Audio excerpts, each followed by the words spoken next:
Hey there, this is the video for Chapter 5, Section 1.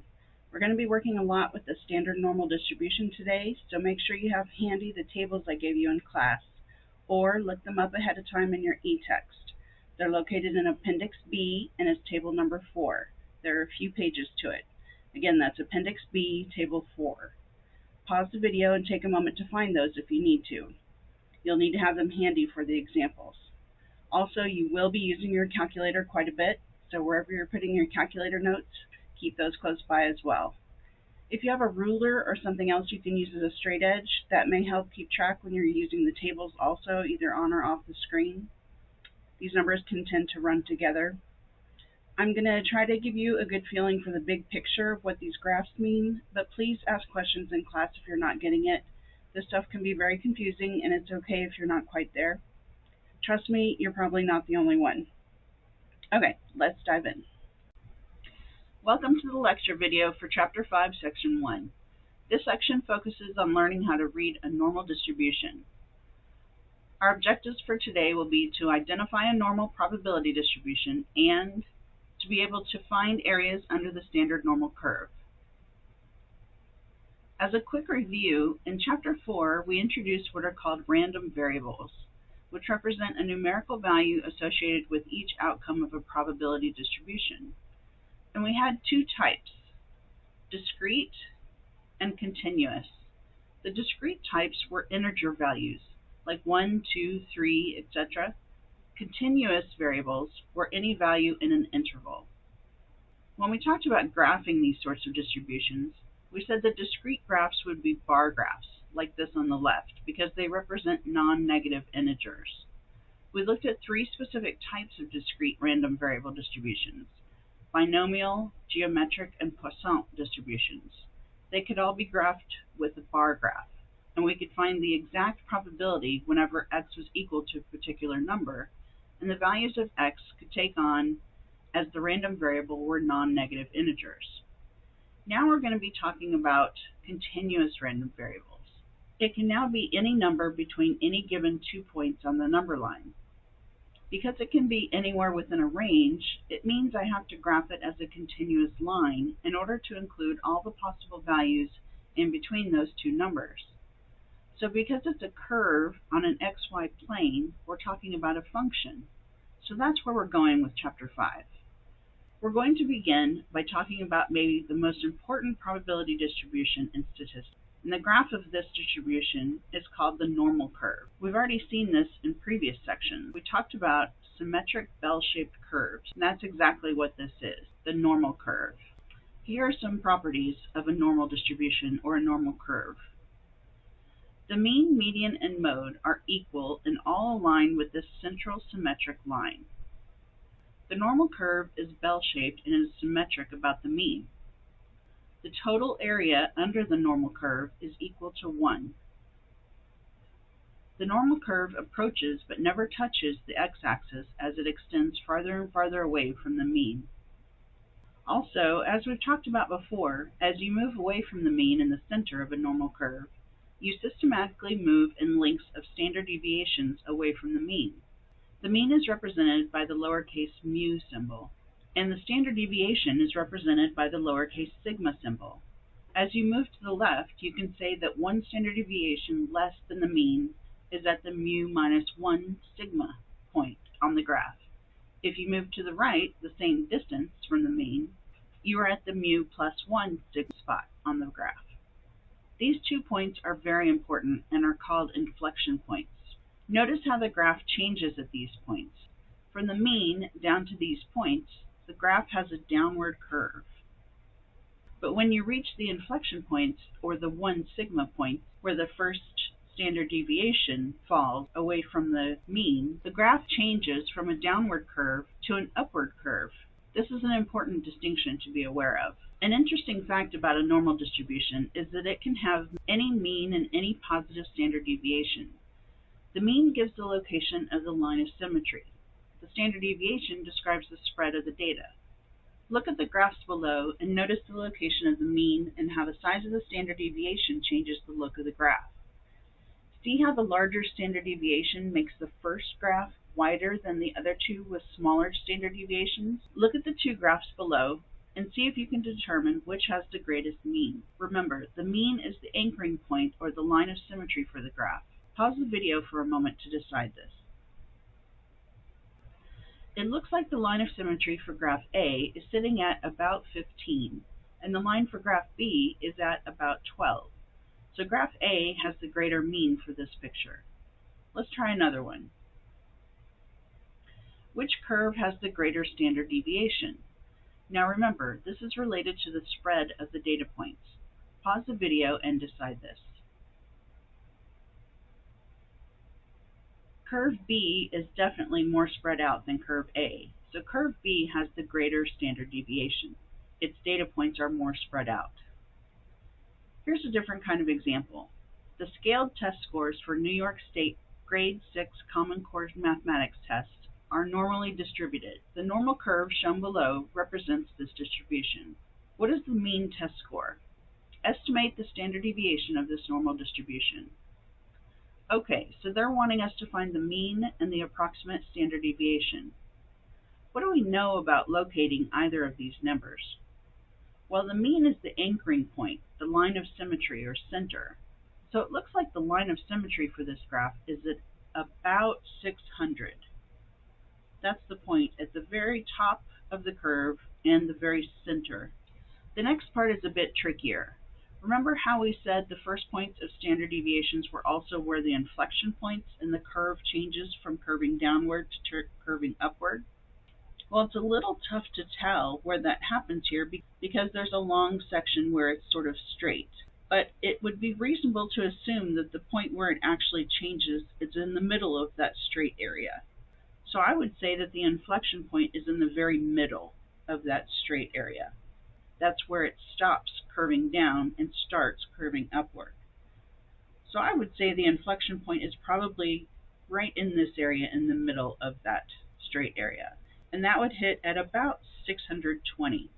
So I would say inflection point on the right is at about 620. The inflection point on the left is at about 580. So that is about 20 from the mean that we decided, 600.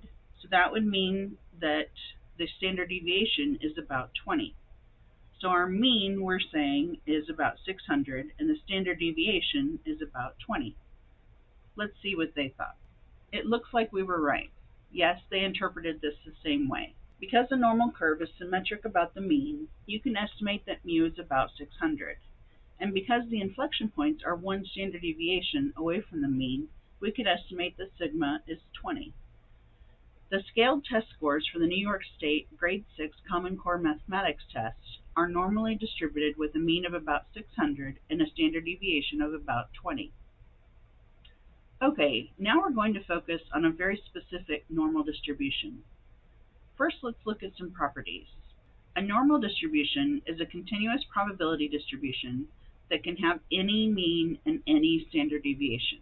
Okay? A normal distribution with a mean of 0 and a standard deviation of 1 is called a standard normal distribution. This is a very specific normal distribution and is used a lot in statistics. Here's what that graph looks like. You could substitute mu plus 1 sigma for positive 1, mu minus 1 sigma for negative 1, and so on, and mu for the 0. When you're looking at a non-standard normal distribution, any x value can be transformed into a z-score by using this formula. Z equals the x value minus the mean, mu, divided by the standard deviation. This is an important formula, so make sure you get this down and make sure you have the subtraction in the right order. You're always subtracting the mean from the x value. Here you can see that idea translated into graphical form. If every data value of a normally distributed random variable x is transformed into a z-score, the result will be the standard normal distribution with a mean of 0 and a standard deviation of 1. This is not some kind of mathematical magic. It's a way of standardizing something so that there is a way to compare unlike things. Statisticians use this to compare statistics that are measured differently so that instead of looking at apples and oranges, everybody's now looking at grapes. but in a way that makes sense to everyone. It's like the universal translator of statistics. So when everyone has statistics that are measured with different means and different standard deviations, they can translate them into standard normal distributions, then everyone is looking at them with the same scale. Okay, let's look at some examples of how to use all this information. Okay, here is where those tables I gave you come into play, or where you need to have pulled them up from your e-text. That was in Appendix B, Table 4. Pause the video to find these things if you didn't at the beginning. Appendix B, Table 4, or pull up the pages that I gave you in class. We'll start off by just finding the area under the curve that corresponds to a z-score. This means we're given a z-score, and we're finding the z-score in the table, which represents the area of all the space to the left of that spot under the standard normal curve. We'll get to what happens to the right and elsewhere later. For now, just know that when you're looking at a z-score in the table, the number you see there represents the area to the left of that z-score under the curve. So let's look up the cumulative area that corresponds to a z-score of 1.15. Here's how to read this table. You first look down the first column that has a z at the top. Look straight down to find the first few digits of the score. These do not represent the whole number, just the beginning of it. For this example, we're looking for positive, that's important, 1.1. So there it is. We note this row to follow along straight across. Here's where that ruler would come in handy if you need it.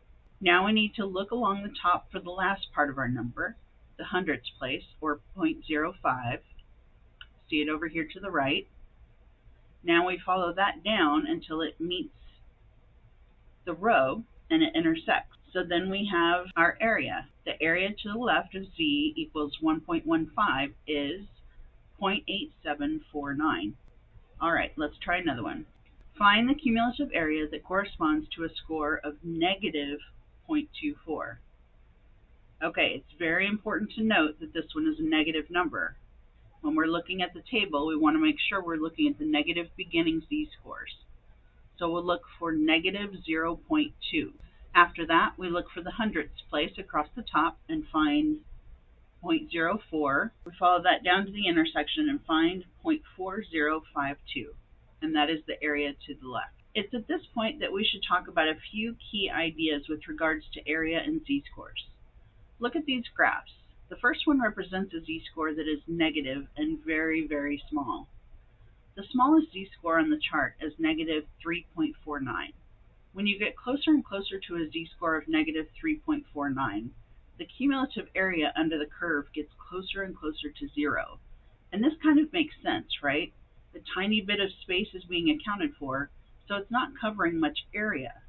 So the lower the z-score, the closer to zero the area is. Now look at the second graph. This one represents a z-score of 0, which is in the middle where the mean is. Exactly half of the curve is accounted for. And if you'll remember, the entire curve has an area of 1. So if exactly half of the curve is accounted for, guess what? Half the area is too. So the cumulative area when the z-score is 0 is 0.5, or a half. Okay, what about this last one? Well, the highest possible z-score is positive 3.49. So the closer the z-score gets to that, the closer the area gets to 1, since the area under the entire curve is 1. Does that make sense? If you need to pause the video to think about this concept for a minute or jot down this idea, go ahead. It's a concept that'll help you later, hopefully. Okay, let's consider 3 different cases you may be presented with when finding the area under a standard normal curve. The first is finding the area to the left of a z-score. You actually already know how to do that one. You just find the z-score in the table. The area listed is the area to the left of that z-score value. So let's do one of that kind. Sketch the standard normal curve and shade the appropriate area under the curve. Find the area by following the directions for each case shown. To find the area to the left of z, find the area that corresponds to z in the standard normal table. See? Exactly as we did before. So we use the table to find the area for the z-score. The z-score is 1.23, so we look it up on the table. The area to the left of z equals 1.23 is 0.8907. That's all we have to do for that kind. Let's look at another situation you could face when you're looking for area under a standard normal curve. To find the area to the right of a z-score, you're going to find the area on the table that corresponds to the z-score, but then you're going to subtract that number from 1. Look at it this way. You use the table to find the area for the z-score 1.23. We know the area we find on the table, which in this case is 0.8907. That's the area to the left of the z-score. So that's actually giving us the tan area instead of the blue. Since we know the area under the entire curve is 1, that tells us we can subtract the area we know of, the 0.8907, the tan area, from 1 to get the remaining area of the blue section. So when we subtract 1 minus 0.8907, that gives us 0.1093. That is the area of the blue section, 0.1093. So that's how you find the area to the right of a z-score.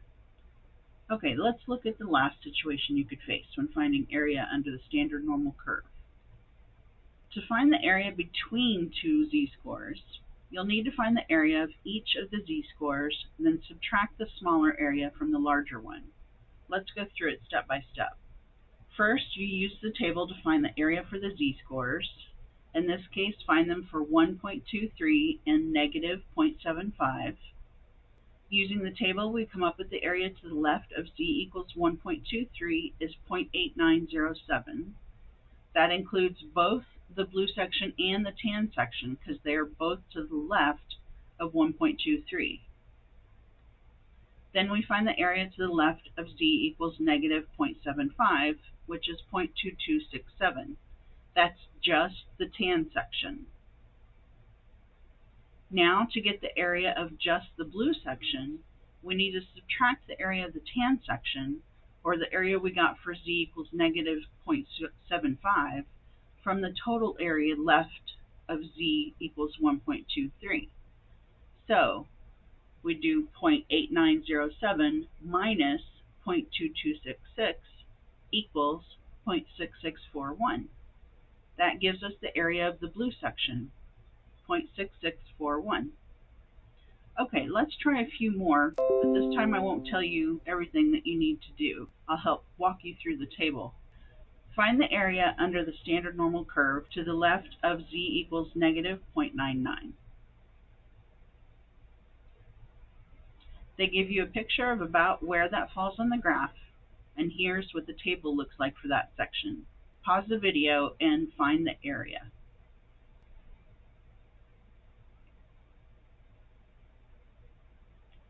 So you'll look at the z column first, find the beginning part of your z-score. So in this case, that would be negative 0.9. Then you would look across the top for the hundredths place, or 0.09, and look for the intersection, and there is your area, 0.1611. That is the area of the blue section. Next one, find the area under the standard normal curve to the right of z equals 1.06. They give you a picture, and here's the table. Pause the video and find the area. Okay, so you look for the z column first, find the beginning of the number, 1.0, then you find the end of your number, 0.06, then you look for the intersection, 0.8554, then you got to think about this, they want the area to the right of z equals 1.06. So what do we have to do next? We have to subtract that number from 1. So 1 minus 0.8554 equals 0.1446. That is your area of the blue section.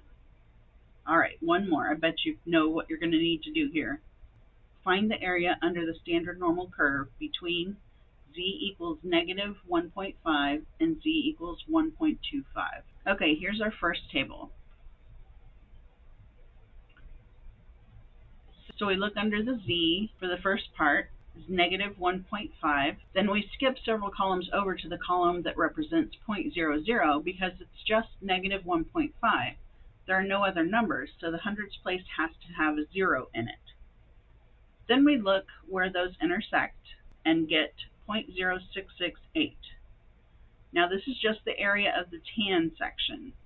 Next we need to look at the other z-score. I'll give you just a minute to find that score on your own.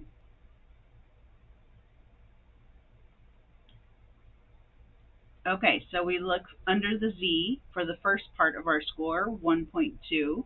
Then we find the second part, then our intersection. Now I'll give you a moment to figure out what you're supposed to do with those two numbers. If you subtracted the smaller one from the larger one, you did the right thing. And you should have gotten 0.8276 as your area. How'd you do? So would you be happy or concerned to learn that there is a calculator shortcut for this process? You still need to understand whether you're looking for the area to the left, right, or between two z-scores, but the process is simple. Okay, ready or not, we're going to learn it. Make sure you get the process down in your notes. Okay, this one is called the cumulative density function, or normal CDF. Here's how you enter it. Very similar to some of the others we've done lately, except this one's much closer to the top of the list. To use the cumulative density function, press the second key, then the vars or variable key to pick dis or distributions menu above it. Select to normal CDF, not PDF like we've done before. You want CDF this time. Then press enter.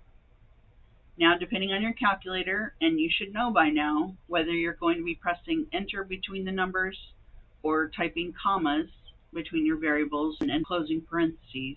And now you're going to enter your variables. For the lower bound, this is the left side of your graph that you're computing.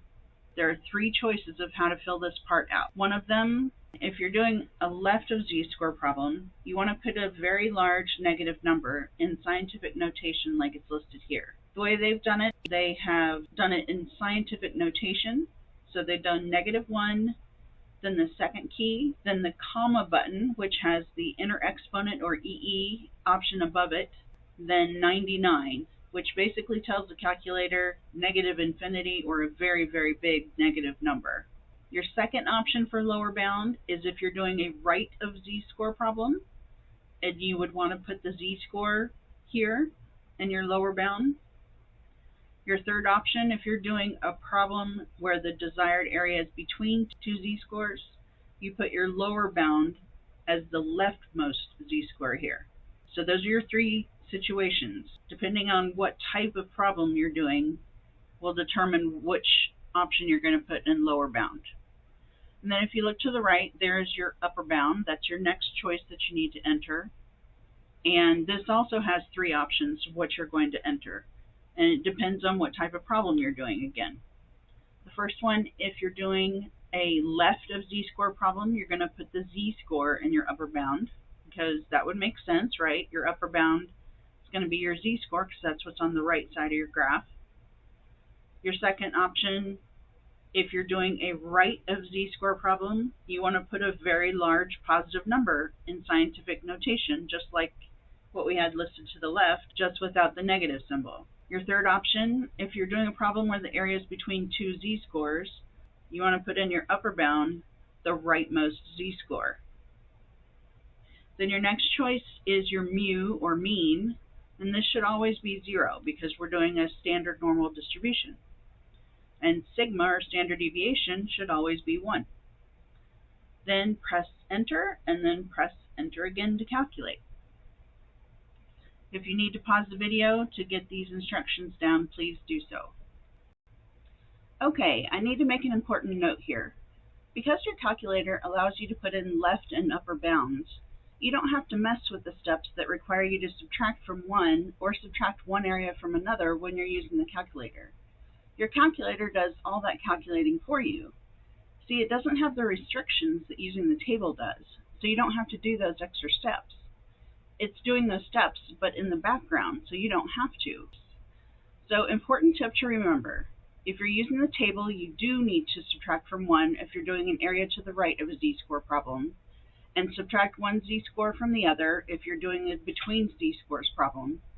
But you don't have to do either if you're using your calculator. You just have to know which one you're doing and put the correct left and upper bounds. Got it? Okay, let's move on.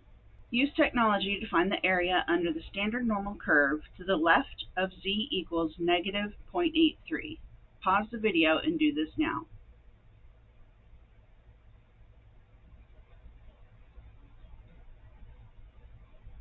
Did you get it? You should have gotten about 0.2033. If that's not what you got, rewind the video and make sure you're entering correctly for this type of problem.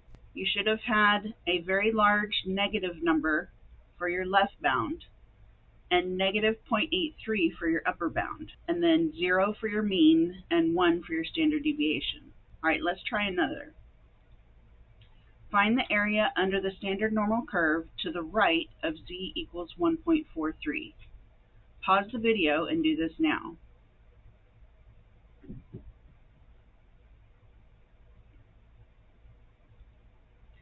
Okay, how'd we do? Did you get 0.0764?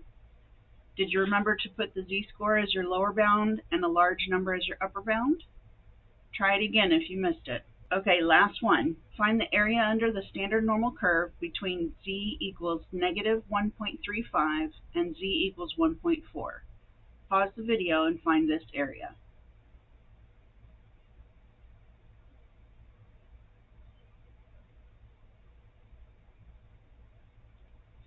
Did you find the area to be 0.8307?